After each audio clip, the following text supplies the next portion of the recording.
Assalamu alaikum. Walaikum assalam wa rahmatullahi wa barakatuh. Isn't the women are allowed to make a jamaat in salah? The question that are women allowed to make jamaat in salah?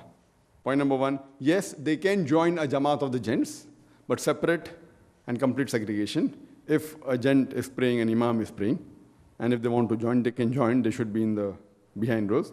That they say the best row for a woman is the last row and the worst row is the front row. And for the man, the worst row is the last row and the best row is the front row. So based on the various hadiths showing that a woman can join in jamaat if a gent is reading, but there should be separate segregation of sexes and proper facility. I think a main question is, can women form a jamaat by themselves?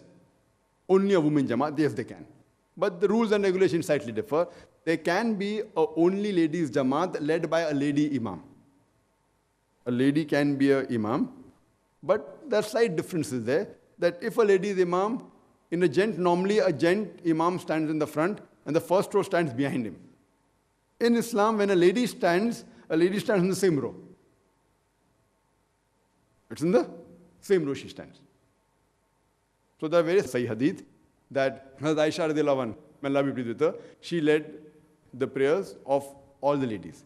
So a woman can be an imam also. So if there are no gents, if she can't go to the mosque and the only ladies in the house or in some office place, and if they want to read, they can read. There's no problem. Hope that answers the question.